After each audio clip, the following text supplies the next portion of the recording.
வணக்கம். இது நியூஸ் 18 தமிழ்நாடு செய்திகளை தொகுத்து வழங்குவதற்காக நான் பாலவேல் சக்கரவர்த்தி. செய்திகளை விரிவாக பார்ப்பதற்கு முன்னர் முதலில் தலைப்புச் செய்திகளை பார்க்கலாம். ஈரோடு, நீலகிரி, கோவை உள்ளிட்ட 10 மாவட்டங்களில் இன்று கனமழைக்கு வாய்ப்பு. தேனி, நெல்லை, விருதுநகர் உள்ளிட்ட 6 மாவட்டங்களில் 4 நாட்கள் கனமழை பெய்யும் என கணிப்பு.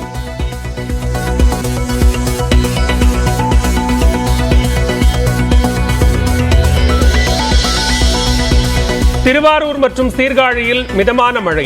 கொடைக்கானலை குளிர்வித்த மழையால் சுற்றுலா பயணிகள் மகிழ்ச்சி.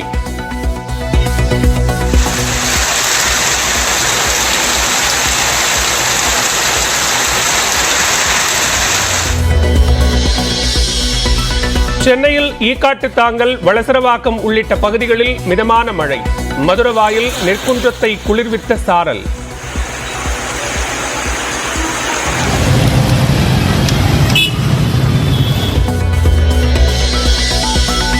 திருப்பூர் மாவட்டம் உடுமலை அருகே பாலியல் வன்கொடுமைக்கு ஆளான 17 வயது சிறுமி. 3 சிறார்கள் உட்பட 9 பேர் போக்சோவில் கைது.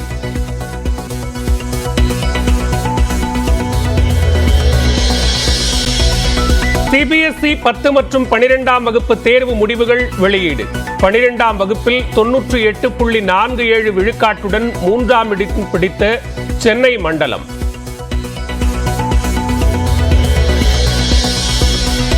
நான்காம் கட்ட மக்களவைத் தேர்தலில் 96 தொகுதிகளிலும் விறுவிறுப்பான வாக்குப்பதிவு. வரிசையில் நின்று ஜனநாயக கடமையாற்றும் மக்கள்.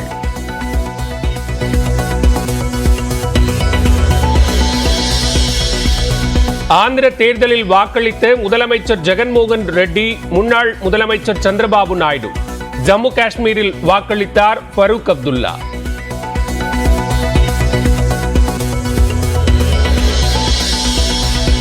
நடிகர்கள் அல்லு அர்ஜுன், சிரஞ்சீவி, ஜூனியர் NTR வாக்களித்தனர்.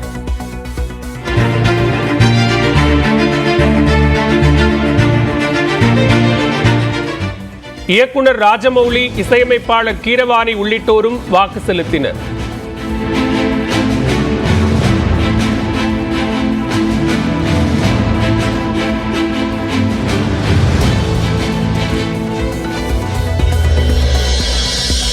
கேள்வி எழுப்பிய மற்றொரு பாஜக வேட்பாளர்.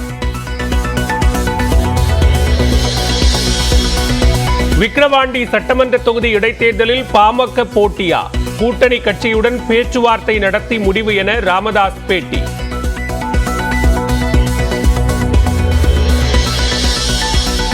சென்னையில் காலமான நாகை MP செல்வராஜின் உடலுக்கு சொந்த ஊரான சித்தமல்லியில் அஞ்சலி. நாளை காலை 10 மணிக்கு அடக்கம் செய்யப்படுகிறது உடல்.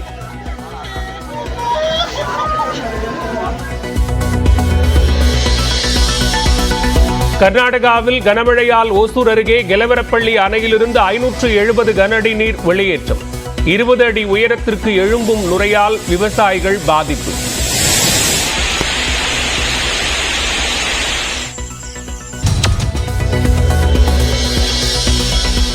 பின்னணி பாடகர் வேல்முருகன் சென்னையில் கைது. மெட்ரோ ரயில் பாதை பணியில் ஈடுபட்டிருந்த அதிகாரியை தாக்கியதாக புகார்.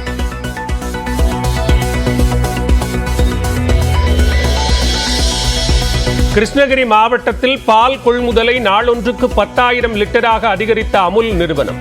ஆவினை விட கூடுதல் தொகை கொடுப்பதால் பாலை வழங்குவதாக கால்நடை வளர்ப்பவர்கள் பேட்டி.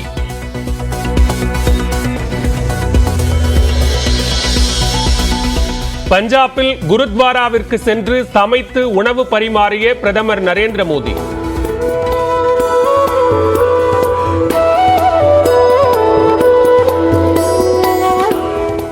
பாஜக ஆட்சியில் 70 மினி லாரிகளில் கொண்டு செல்லும் அளவுக்கு 2200 கோடி ரூபாய் பறிமுதல் செய்யப்பட்டுள்ளதாக பரப்புரையில் பெருமிதம்.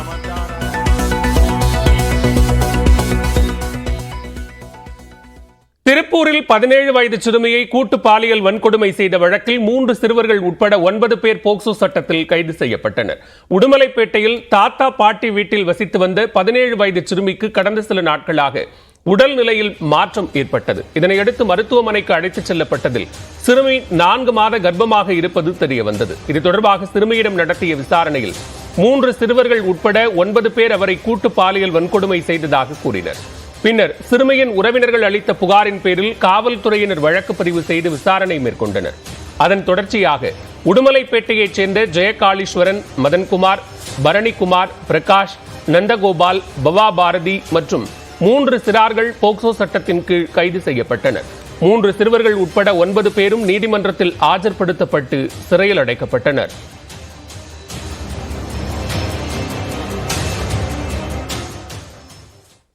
கடந்த 10 ஆண்டுகளில் திருடர்களிடமிருந்து பாஜக அரசு பறிமுதல் செய்த பணத்தை 70 மினி லாரிகளில் கொண்டு செல்ல முடியும் என்று பிரதமர் நரேந்திர மோடி தெரிவித்தார். மக்களவைத் தேர்தலை ஒட்டி பரப்புரை மேற்கொள்ள பிரதமர் மோடி பீகார் சென்றுள்ளார். பாட்னாவில் உள்ள சீக்கியர்களின் வழிபாட்டு தலமான குருத்வாராவிற்கு சென்ற அவர் காவி நிற தலைப்பாகையுடன் வழிபட்டார். இதனைத் தொடர்ந்து சமுதாய கூடத்தில் உணவு தயாரித்த பிரதமர் மோடி பக்தர்களுக்கு அதனை பரிமாறினார்.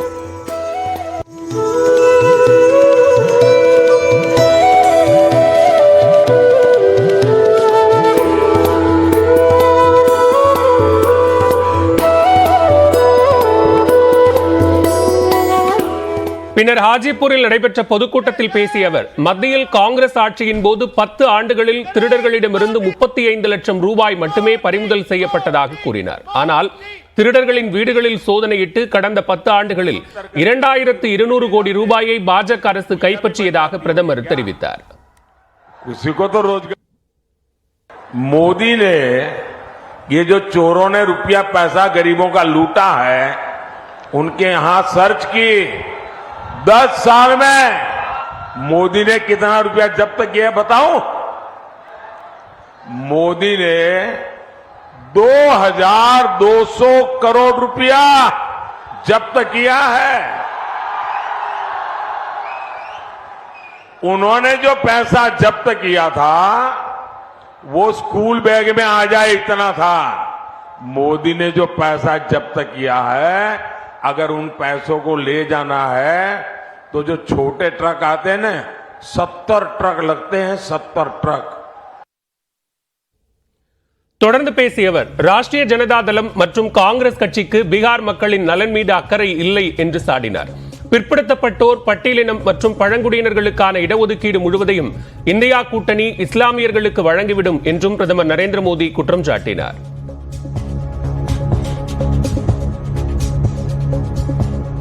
திருநெல்வேலி மாவட்டம் திசையன் விளையில் சுமார் 45 நிமிடங்கள் கனமழை பெய்தது. இது தொடர்பான கூடுதல் விவரங்களோடு இணைகிறார் நெல்லை மண்டல தலைமைச் செய்தியாளர் சிவமணி. விவரங்களை பதிவு செய்யலாம். நிச்சயமாக திருநெல்வேலி மாவட்டத்துல கடந்த 15 நாட்களுக்கு மேலாக வெயில் கடுமையாக வாட்டி வதைத்து வந்தது. வழக்கமாக வெயில் 102 டிகிரி 103 டிகிரி அடிக்கும் நிலையில 107 டிகிரி பாரன்ஹீட் வரைக்கும் வெப்பம் பதிவானது. இதனால பொதுமக்கள் வெளியே வருவதற்கே அச்சப்படும் சூழல் ஏற்பட்டது. இந்த நிலையில கடந்த 2 தினங்களாக கருமேகங்கள் திரண்டு அவ்வப்போது ஒரு சில இடங்களில் மழை பெய்து வருகிறது. குறிப்பாக இன்றைக்கு திசையன்மலை பகுதியில ஒரு 45 நிமிடங்களுக்கு மேலாக கனமழை கொட்டி தீர்த்தது. இதன் காரணமாக சாலையில பல இடங்களில தண்ணீர் தேங்கி இருக்கிறது. சாலையில் வெள்ளம் போல தண்ணீர் ஓடக்கூடிய காட்சிகளையும் பார்க்க முடிகிறது. சிறுவர்கள் பள்ளி விடுமுறை காரணமாக இந்த மழை திடீரென பெய்த மழையின் காரணமாக மகிழ்ச்சி அடைந்து சாலையில் அவர்கள் கையை பிடித்துக் கொண்டு ஓடக்கூடிய காட்சிகளும் இடம்பெற்றிருக்கிறது. தொடர்ந்து இந்த மழை அப்படிங்கிறது பொதுமக்களிடையே மகிழ்ச்சியை ஏற்படுத்தி இருக்கிறது. திசையன்மலை பகுதி மட்டுமல்லாது திருநெல்வேலி நகர் பகுதிகளிலும் 15 நிமிடங்கள் லேசான மழை தற்போது பெய்து முடித்திருக்கிறது. 15 நிமிடங்களுக்கு மேலாக இந்த மழை பாளையங்கோட்டை, திருநெல்வேலி வண்ணாரப்பேட்டை, சந்திப்பு உள்ளிட்ட பகுதிகளில், மேலப்பாளையம் உள்ளிட்ட பகுதிகளில் மழை பெய்திருக்கிறது. மழை காரணமாக குளிர்ந்த சூழல் நிலவுகிறது. பலவேல். நன்றி சிவமணி, விரிவான விவரங்களுக்கு.